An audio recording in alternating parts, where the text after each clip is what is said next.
from then on, Toad Hall was theirs. And I'm sad to tell you that they're not treating it very well. There's a party there every night. We'll gobble his grub, we'll guzzle his wine, smoke all his pipes to pieces. We'll swizzle his gin, we're gonna begin a party that never ceases.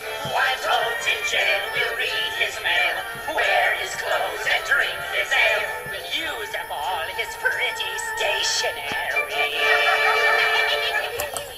Use another man's stationery? Egad, it's engraved. Positively ungentlemanly. Let's vote on using it. All in favor? Aye. Opposed? Nay. That's better. Continue the party. We'll tarnish his brass, we'll walk on his grass, leave all his light bulbs burning. We'll pile up his sink, paint all the walls pink, 'cause Toad is not returning. For 20 years the rumors say Toad will in the dungeon stay. Let's drink his port and use his snooker table.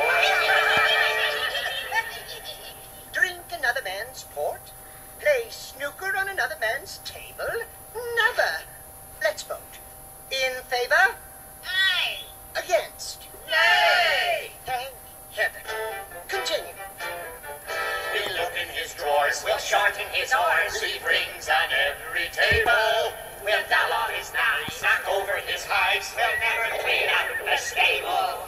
While Toad's away, the weasels play, we'll read his diary every day. And every night we'll telephone long distance. Long distance on another man's telephone? Never. Hold. Just because we're unmannerly weasels does not mean we are not gentlemen. A gentleman would never use another man's stationery, port, wine, or snooker table uninvited. So he would never phone long distance without asking. Right? Right! Everything else is certainly permissible. So, Let's gobble his grub, let's guzzle his wine, let's smoke his pipes to pieces. Let's swizzle his gin, we're gonna begin a party that never ceases.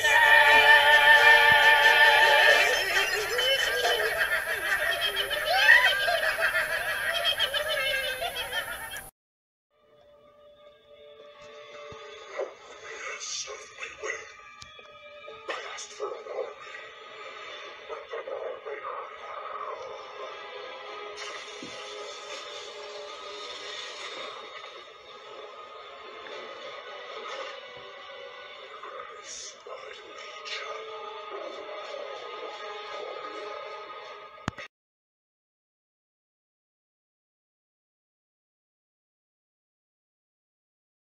Careful now, Lyra. The spell feels a little slippery at first. The evening skies were full of clouds. Pegasi had brought dozens of them, and most were full of huddled refugees. Other townsponies had fled north by hoof, or ridden the awful tide to higher ground in makeshift rafts and boats. But not nearly enough had made it. Twilight's horn was burning hot from directing the balloon and enchanting the rescued unicorns and earth ponies' hooves. She welcomed the distraction the pain brought. Gentle hooves, Max, gentle hooves. Don't mind him, Max. You're doing a great job. All right, up and at him, everybody. Shouldn't she be a little, I don't know, upset right now? Hey, Sunshine. I couldn't help but notice you're kind of doing that thing. That thing? You know, the thing where you act like everything's peachy when clearly it's... Sweetheart, what Cass did. Yeah, that was bad. Anyway, moving on. What? Luna galloped through the castle and found her way to the roof of one of Canterlot's many spires. She fixed her stance, set her gaze on the horizon, and ignited her horn. The vast, silvery moon slowly crept up over the horizon, bathing the night in soft moonlight and calling forth long, translucent shadows. Luna's own shadow on the parapets grew a second horn, which then split into a branched antler. The shadow of her mane vanished, and the shadow of her chin sprouted a short, tufted beard. The distorted silhouette stroked its chin with an eagle-taloned paw, and then spoke. Luna, you seem troubled. Do you want to talk about it? Luna's back twitched. She gritted her teeth. We have nothing to say to creatures of thy ilk, Discord. Aw, now that hurts. The shadow peeled away from the wall and inflated into full and opaque depth. Discord wiped away the black covering him with a swipe of his leonine paw, revealing himself in all his patchwork, chimerical glory. I'm actually a very good listener, you know. In fact, I was listening the whole time I was turned to stone. He gave a toothy grin and chuckled. Luna kept her back to the Draconicus, but her eyes widened. The whole? Yes, indeed. It's just incredible the meetings ponies will have around stone statues. The things they'll say, the things they'll do. Luna's eyes blazed white. Her mane blew back from an unseen tempest, and her voice took on a booming echo. Do not toy with us, demon! The outburst blew Discord's flesh away like dry leaves in a windstorm, leaving his implausible skeleton exposed. Now, there's no need to get all royal on me. We both know you recognize the magic at work down there.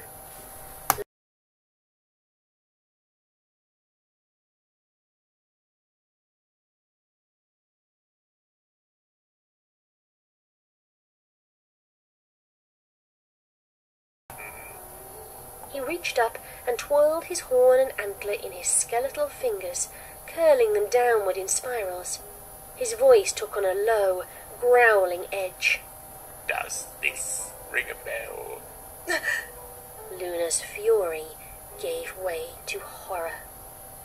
Discord put a bony thumb between his teeth and blew. His flesh reappeared with a faint pop. Yes, that's right. I know all about him.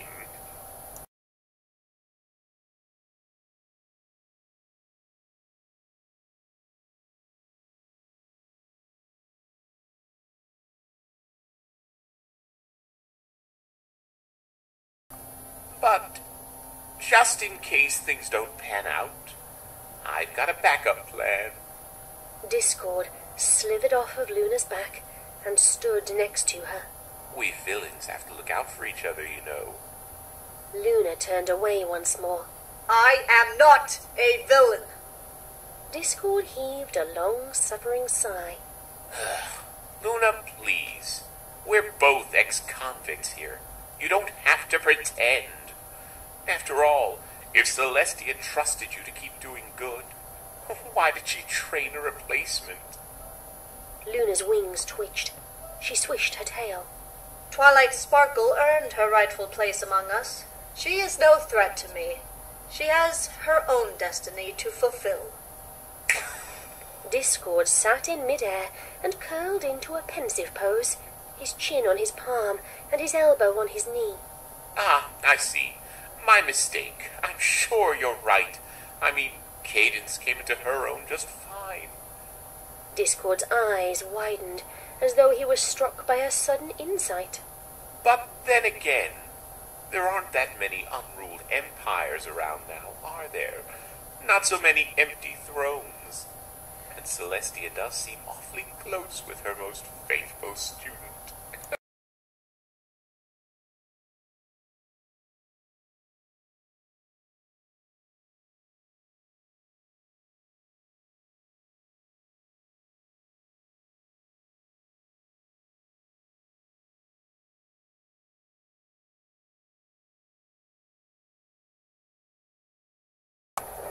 Discord slowly faded from sight, his voice taking on a hollow echo.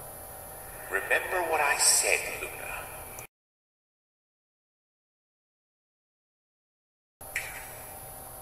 He snapped his fingers and was gone. Alone once more, Luna looked up at the moon she'd escaped. So familiar, and yet so cold, and so distant, and so heavy with memories of past hurt. She sighed.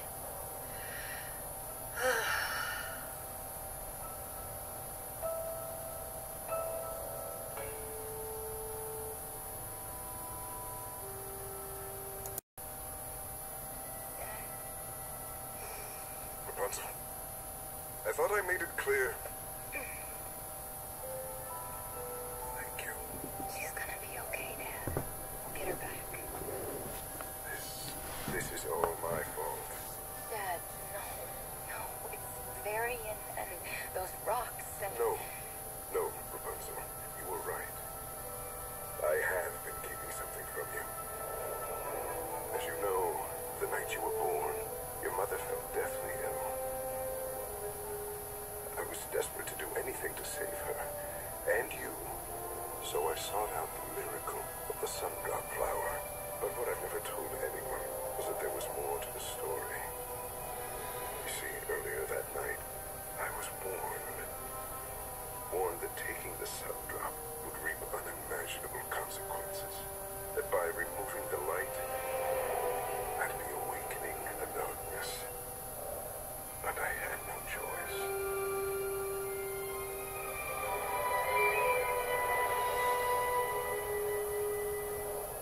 I've known about these black rocks all along. At first, I didn't want to believe that they were the result of my actions. And when that became impossible, I chose to ignore them, and I expected everyone else to do the same. Including me? Yes, especially you. But the truth is, the rocks are destroying Corona, and you are connected to them somehow, and I am responsible. No king would ever put the welfare of his family before that of his country. But a father would.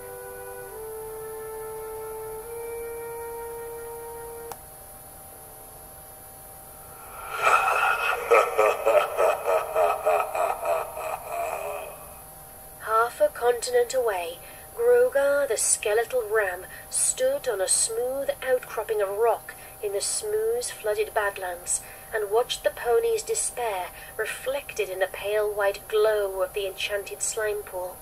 His jawbone clacked as he let out a raspy chuckle. Long, jagged, snaking shadows crept at the edges of the light from the slime pool. A rumbling growl made the still air shiver.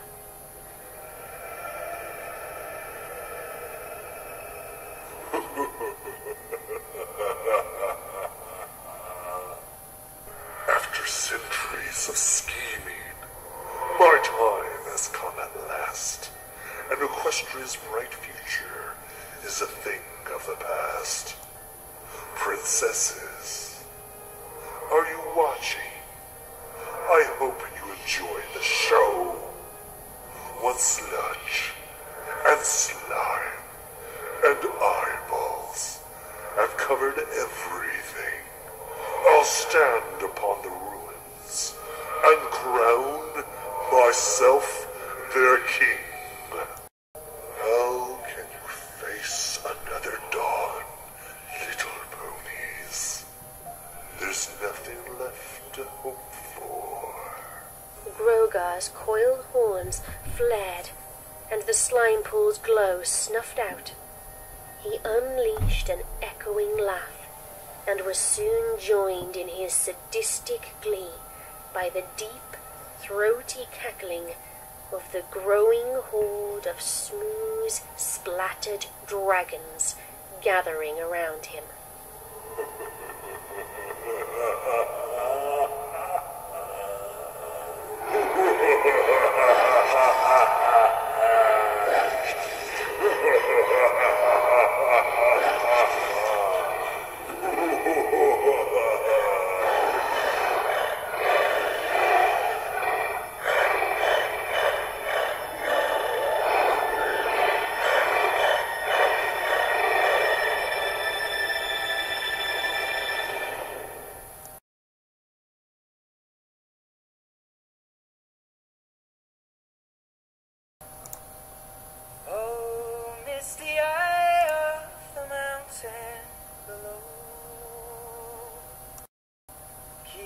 careful watch of my brother's soul.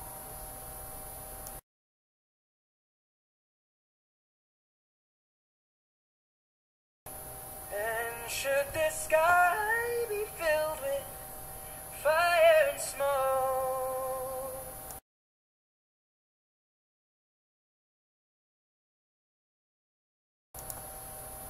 keep watching over during the sun.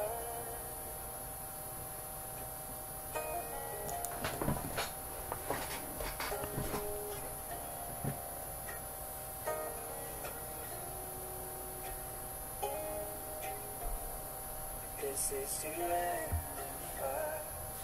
We should all burn together. Watch the flames climb high into the night, calling out Father. Oh, stand by and we will watch the flames burn all along the mountainside.